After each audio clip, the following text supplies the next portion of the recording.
Hello friends, எல்லாருக்கும் வணக்கம். எல்லாரும் எப்படி இருக்கீங்க? இன்னைக்கு நாம தமிழ்ல இந்த வருஷம் வெளியான ஃபோர்த் ஃப்ளோர் படத்தை பத்தி தான் பார்க்க போறோம். ஒரு அபார்ட்மெண்ட்டோடைய 4வது மாடியில பேய் இருக்கிறதா ஒரு செய்தி பரவிக்கிட்டு இருக்கு. அதே ஃப்ளோருக்கு புதுசா ஒரு நபர் குடி வராரு. அவர் ஏன் குடி வந்தாரு, இதுக்கப்புறம் எதிர்பாராம என்னென்ன ஆச்சுங்கிற ஒரு திகில் திருப்பங்கள் தான் இந்த கதை. நீங்க நம்ம சேனலுக்கு புதுசா வந்திருக்கீங்கன்னா மறக்காம சப்ஸ்கிரைப் பண்ணி லைக் பண்ணி சப்போர்ட் பண்ணுங்க நண்பர்களேன்னு தாழ்மையோட கேட்டுக்கிறேன். வாங்க கதைக்குள்ள போலாம். சென்னைக்கு கொஞ்சம் அவுட்டர்ல கல்லறைகள் அதிகமா இருக்க இடத்துல ஒரு அபார்ட்மெண்ட்.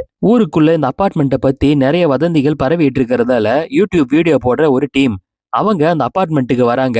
நாங்க இங்க தங்கி வீடியோ ஷூட் பண்ணணும்னு சொல்லி பர்மிஷன் கேக்குறாங்க. இந்த இடத்துக்கு இன்சார்ஜ் யாருன்னு பாத்தீங்கன்னா, இதோ வெள்ளை சட்டை போட்டிருக்கானே இந்த நபர் தான்.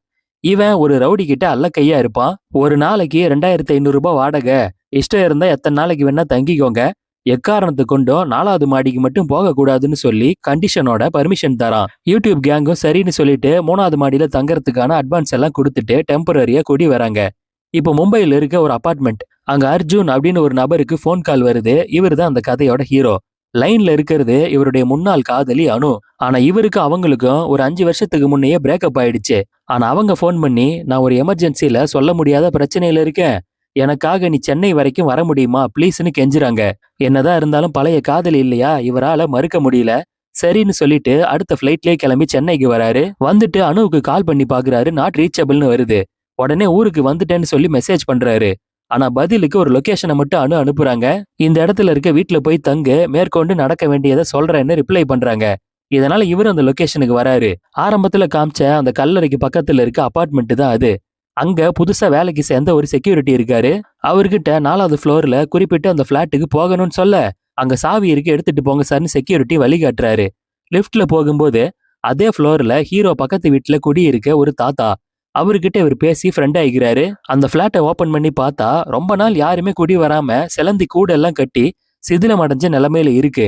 ஆனாலும் இவர் அதெல்லாம் கிளீன் பண்ணிட்டு அங்க தங்குறாரு. இப்ப திரும்ப அணுவுக்கு கால் பண்ணி பாக்குறாரு. ஆனா நம்பர் நாட் ரீச்சபிள்னே வருது. இப்ப மறுநாள் காலையில அபார்ட்மெண்ட் பின்னாடி அப்படியே ஜாகிங் போய்கிட்டு இருக்க. ஆரம்பத்துல காமிச்சாங்க இல்லையா கல்லறை, அந்த இடத்துல நின்று இவர் வார்ம் அப் பண்ணிட்டு இருக்காரு. அப்பதான் கல்லறையவே கவனிக்கிறாரு. என்ன இங்க இவ்வளவு பெரிய சுடுகாடு இருக்குன்னு கொஞ்சம் ஜெர்க் ஆகுறாரு.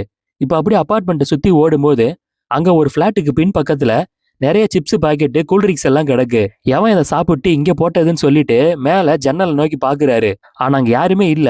சரின்னு சொல்லிட்டு தூக்கி கடாசிட்டு போயிடுறாரு. இப்போ அந்த 4வது மாடியில இருக்க ரூமுக்கு கூடி வர அக்கம் பக்கத்து வீட்டுல இருக்க ஆளுங்க எல்லாம் இவர்கிட்ட பேசுறாங்க. இவர் எல்லார்கிட்டயுமே பேசி நெய்பர்ஸ் கிட்ட நல்ல ஃப்ரெண்ட் ஆயிடுறாரு. வேலைக்கு லீவ் போட முடியாதால சென்னையில இருக்க இவங்க கம்பெனியோட பிரான்ச்ல இப்போ டெம்பரரியா வேலைக்கு சேர்ந்துட்டாரு. அங்க இருக்கிற ஆளுங்களும் இவரை வெல்கம் பண்றாங்க. இவர் சீக்கிரமே அங்க இருக்க ஆளுங்க கூட ஃப்ரெண்ட் ஆகிக்கிறாரு. நிறைய ஃப்ரெண்ட்ஸ் கிடைக்கிறாங்க. இப்ப திரும்ப அணுவுக்கு கால் பண்றாரு, எடுக்கல. அணுவோட ஃப்ரெண்டு நம்பர் இவர்கிட்ட இருக்கும். அவங்களுக்கு கால் பண்ணி விசாரிக்கிறாரு. ஆனா அவங்களோ நான் அணு கூட கொஞ்சம் வருஷமாவே பெருசா டச்ல இல்லைன்னு சொல்லிடுறாங்க. இங்க சில விஷயங்களை காமிக்கிறாங்க. இவரும் அணுவும் முன்னாடி ஒரே கம்பெனில வேலை பார்த்திருப்பாங்க. அங்க லவ் பண்ணி 2 பேருமே லிவிங் டுகெதரா கல்யாணம் பண்ணாம ஒன்னா வாழ்ந்திருப்பாங்க. அந்த நினைவுகளை எல்லாம் நினைச்சு பார்த்துட்டு இருக்காரு. அப்போ திடீர்னு இவர் ரூம்ல இவர் தூக்க மாட்டி தொங்குற மாதிரி இவருக்கே ஒரு கனவு வருது. பயந்து போய் எந்திரிச்ச இவரு, என்ன இப்படி எல்லாம் கனவு வருதுன்னு கொஞ்சம் யோசிக்கிறாரு. அந்த நேரம் அணுகிட்ட இருந்து இவருக்கு ஒரு ஃபோன் கால் வருது. அதுல, நாளைக்கு செங்கல்பட்டு கோர்ட்டுக்கு போ, அங்க மூர்த்தின்னு என்னோட மாமா ஒருத்தர் இருப்பாரு, உன் மனசுல இருக்க எல்லா கேள்விக்கும் அவரு பதில் சொல்லுவாரு, ப்ளீஸ் இதை மட்டும் பண்ணுன்னு அணுதான் பேசுறாங்க. இவரும் சரின்னு சொல்லிட்டு அணு எதுக்காக நம்ம கிட்ட இப்படி எல்லாம் பண்றான்னு புரியாம இப்ப மறுநாள் செங்கல்பட்டு கோர்ட்டுக்கு போறாரு. அங்க மூர்த்தி அப்படின்னு ஒரு நபர் இருக்காரு. இதோ இவரு தான். ஆனா இவர் போட்டோ ஹீரோ கிட்ட கிடையாது. சோ அதனால இவர் மூர்த்தியை கண்டுபிடிக்க முடியாம அக்கம் பக்கத்துல விசாரிச்சுட்டு இருக்காரு. சரியா அதே நேரத்துல அங்க ஒரு கொலை நடக்குது. இத பார்த்து அங்கிருந்த பொதுமக்கள் எல்லாம் செதறி ஓட, ஹீரோ தேடி வந்த மூர்த்தி அப்படிங்கிற அந்த நபரும் அங்கிருந்து ஓடிடுறாரு. ஹீரோவால அவரை மீட் பண்ணவே முடியல. இப்ப அந்த கொலையை செஞ்சவன் யாருன்னு காமிக்கிறாங்க. ஆக்சுவலா ஆரம்பத்துல ஒரு ரவுடியோட அல்லக்கை அபார்ட்மெண்ட்ல இருக்க அந்த வீட்டை யூடியூபர்ஸுக்கு வாடகைக்கு விட்டானே, அவன் தான் அந்த கொலைகாரன். இவன் தனக்கு ஆர்டர் கொடுத்த இவனுக்கு மேல இருக்க தாதாவுக்கு ஃபோன் பண்ணி, அண்ணே அந்த ஆளை முடிச்சிட்டேன், அந்த மூர்த்தி மட்டும் மிஸ் ஆயிட்டான்னு சொல்றான். இந்த பக்கம் பேசுற அந்த தாதாவும், மூர்த்தி தான் நமக்கு முக்கியமா தேவை, திரும்ப எனக்கு அடுத்த வாட்டி ஃபோன் பண்ணும்போது மூர்த்தியை போட்டு தள்ளிட்டு தான் கால் பண்ணணும், வைடான்னு சொல்லி சத்தம் போடுறான். இப்ப ஹீரோ ஆபீஸ் கொலீக்ஸ் எல்லாம் வீட்டுக்கு கூப்பிட்டு வந்துட்டு சரக்கு அடிச்சிட்டு ஜாலியா ஃபன் பண்ணிட்டு இருக்காங்க. அப்ப ஹீரோவோட கேங்ல ஒருத்தன் கார்ல பீர் பாட்டில் இருக்கு போய் எடுத்துட்டு வரேன்னு சொல்லிட்டு கிரவுண்ட் ஃப்ளோருக்கு லிஃப்ட்ல கிளம்பி போறான். ஆனா இவன் பிரஸ் பண்ணது என்னமோ கீழே தான். ஆனா லிஃப்ட் மொட்டை மாடிக்கு போகுது. என்ன இது, நம்ம கீழே தானே பிரஸ் பண்ணோம், இங்க எப்படி வந்தோம்னு புரியாம முழிக்கிறான்.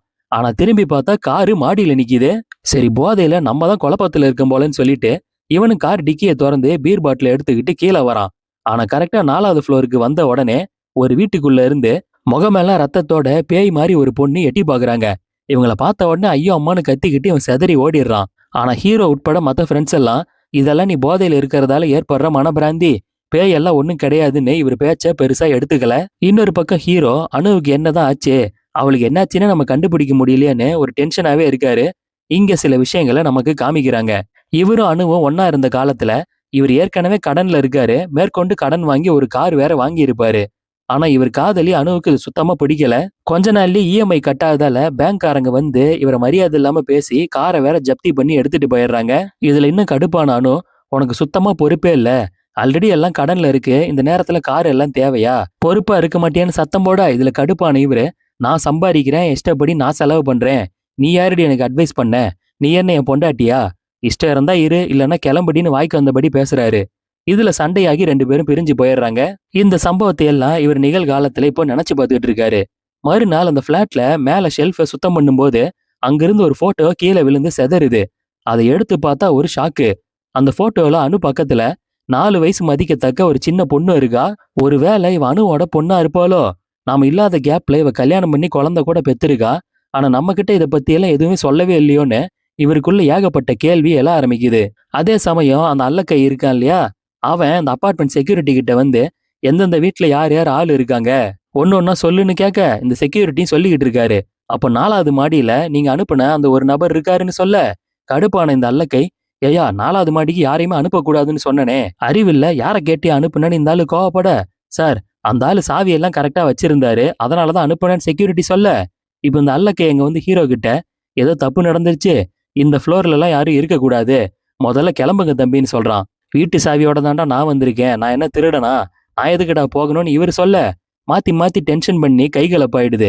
இந்த இடத்துல ஒரு சண்டை. ஆரம்பத்துல ஹீரோ தான் எல்லாரையும் போட்டு அடிக்கிறாரு.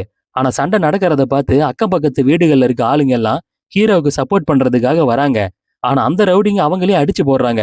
குறிப்பா அதுல ஒரு அம்மாவோட முகத்துல கேரி பேக்கை மாட்டி அவங்கள சாகடிச்சிடுறாங்க. இதை பார்த்து பதறி போன ஹீரோ வேகமா அவங்க கிட்ட ஓடி வர இவர் மண்டையில ஒரே அடி. இவர் மயங்கி விழுந்துடுறாரு. கொஞ்ச நேரம் கழிச்சு கண்முழிச்சு பாக்குறாரு. ஆனா அங்க எந்த டெட் பாடியுமே இல்ல. இவரோட ஃப்ரெண்ட்ஸுங்க எல்லாம் அந்த இடத்துக்கு வந்து இவரை சேவ் பண்ணிடுறாங்க. இவரும் என் கண்ணு முன்னாடியே ஒரு அம்மாவை கொலை பண்ணாங்க, என்னாச்சுன்னே தெரியலையேன்னு சொல்லி பதறிட்டு இருக்க. ஆனா இவங்க ஃப்ரெண்ட்ஸுங்களும் அப்படியெல்லாம் அங்க யாருமே கிடையாது, இந்த ஃப்ளோர்ல நீ மட்டும்தாண்டா இருக்க, எதுக்குடா உளறிட்டு இருக்கேன்னு சொல்றாங்க. அந்த நேரம் கீழ் ஃப்ளோர்ல இருந்து யூடியூபருங்க எல்லாம் நடந்த சண்டையை வீடியோ எடுத்திருப்பாங்க. அவங்க இங்க பாருங்க ப்ரோன்னு ரெக்கார்டான ஃபுட்டேஜ் எல்லாம் காமிக்கிறாங்க. அதுல அந்த ரவுடிங்களும் ஹீரோவும் சண்டை போடுறது மட்டும்தான் பதிவாயிருக்கு. அந்த ஃப்ளோர்ல அக்கம் பக்கத்து வீட்டு ஆளுங்க எல்லாம் வந்து ஹீரோவுக்கு உதவி பண்ணது, ஒரு அம்மாவை ரவுடிங்க சாகடிச்சதுன்னு ஹீரோ சொல்றாரு. அது எதுவுமே அதுல பதிவாகல. ஹீரோ மட்டும்தான் காத்துல அவங்க கிட்ட தானா பேசுற மாதிரி தெரியுது. இத பார்த்து இவருக்கு பயங்கர ஷாக்கு. அப்ப நம்ம கண்ணுக்கு மட்டுமே தெரிஞ்ச இந்த நெய்பர்ஸ் எல்லாம் யாரு, அவங்க உண்மையிலே மனுஷங்களா இல்ல பேயான்னு ஒண்ணுமே புரியாம குழப்பத்துல இருக்காரு.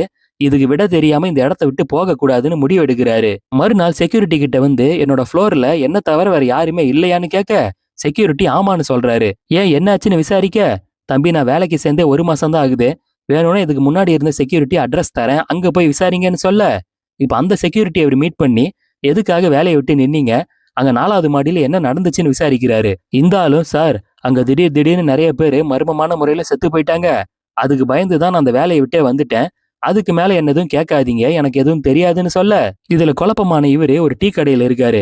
அப்போ ரோட்ல குறி சொல்ற நபர் ஒருத்தர் வாலண்டியரா இவர்கிட்ட வந்து கைய கொடுங்கன்னு பாக்குறாரு. உன் மனசுல ஏகப்பட்ட குழப்பங்கள் கேள்விகள் இருக்கு, இதுக்கு எல்லாத்துக்குமே பதில் உன் பக்கத்துல தான் இருக்கு, நீ தெளிவா பாத்தீங்கன்னா எல்லாத்தையும் கண்டுபிடிக்க முடியும், போய் தேடுன்னு சொல்றான். இவருக்கு இன்னும் குழப்பம் அதிகமாயிடுது. என்னடா இதுன்னு சொல்லிட்டு இவர் வடை சாப்பிட்ட பேப்பரை கசக்கி தூக்கி போடும்போது ஏதோ ஒரு விஷயத்த கவனிக்கிறாரு. அதை ஓபன் பண்ணி பார்த்தா இவர் அபார்ட்மெண்ட்ல இவர் இருந்த ஃப்ளோர்ல ஒரு நபர் கொல்லப்பட்டாருன்னு போட்டோவோட நியூஸ் வந்திருக்கு. இது கொஞ்சம் பழைய பேப்பர். இந்த ஆளை நம்ம அபார்ட்மெண்ட்ல சமீபத்துல கூட பார்த்தோமேன்னு சொல்லிட்டு இவர் இன்னும் டென்ஷன் ஆகுறாரு. இப்ப திரும்ப இதை பத்தி டீட்டெயிலா எல்லா பக்கமும் விசாரிக்க அப்போதான் இவருக்கு பல தகவல் கிடைக்குது. இவர் அபார்ட்மெண்ட்ல 4வது மாடியில பக்கத்து வீடுகள்ல இருந்த ஆளுங்க எல்லாருமே ஆல்ரெடி இறந்து போனவங்க. ஒவ்வொருத்தரும் மர்மமா இறந்த செய்திகள் எல்லாமே நியூஸ் பேப்பர்ல அப்பப்போ வந்திருக்கு. அந்த கிளிப்பிங் எல்லாத்தையுமே அவர் கலெக்ட் பண்ணி ஃப்ரெண்ட்ஸுங்க கிட்ட காட்டுறாரு. செத்து போன எல்லாருமே என் கண்ணுக்கு மட்டும் எப்படி தெரிஞ்சாங்க, இதை நான் கண்டுபிடிச்சு ஆகணும்னு சொல்றாரு. இந்த விசாரணையில இவர் காதலி அனுவோட ஃப்ரெண்டு நம்பர் கிடைக்குது. அவங்க கிட்ட அனுவை பத்தி விசாரிக்கிறாரு. இங்கதான் அந்த பொண்ணு ஒரு செம ட்விஸ்ட் வைக்கிறாங்க. ஆக்சுவலா அந்த பிளாட்டை சுத்தம் பண்ணும்போது ஒரு போட்டோல அனு கூட ஒரு பொண்ணு இருந்தா இல்லையா, அந்த பொண்ணு அனுவுக்கும் இவருக்கும் பிறந்த பொண்ணு தான். இவரும் அனுவும் சண்டை வந்து 5 வருஷத்துக்கு முன்ன லிவ் இன் ரிலேஷன்ஷிப்ல இருந்து பிரேக்கப் பண்ணிட்டாங்க இல்லையா, அதுக்கு அடுத்து சில நாட்கள்லயே அனு கர்ப்பமா இருக்க விஷயம் தெரிய வந்திருக்கும். அந்த குழந்தை இவரோடதுதான். ஆனா அனு இவரை டிஸ்டர்ப் பண்ணி இருக்க மாட்டாங்க. அவங்களாவே குழந்தைய பெத்து வளர்க்க ஆரம்பிச்சிருப்பாங்க. இந்த விஷயத்தெல்லாம் அந்த ஃப்ரெண்டு சொல்லி கேட்ட இவருக்கு பயங்கர குற்ற உணர்ச்சியா இருக்கு. அனுவோட நிலைமை என்னன்னு தெரிஞ்சுக்காம அதுக்கப்புறம் அவளை கான்டாக்ட் பண்ணாமே விட்டுட்டோமேன்னு அந்த போட்டோவை பார்த்து குழந்தைக்கு என்னாச்சோ அணுவுக்கு என்னாச்சோன்னு கதறிட்டு இருக்காரு. இதனால இவரே களத்துல இறங்கி எல்லா க்ளூவையும் வச்சு அவங்க 2 பேரையும் தேட ஆரம்பிக்கிறாரு.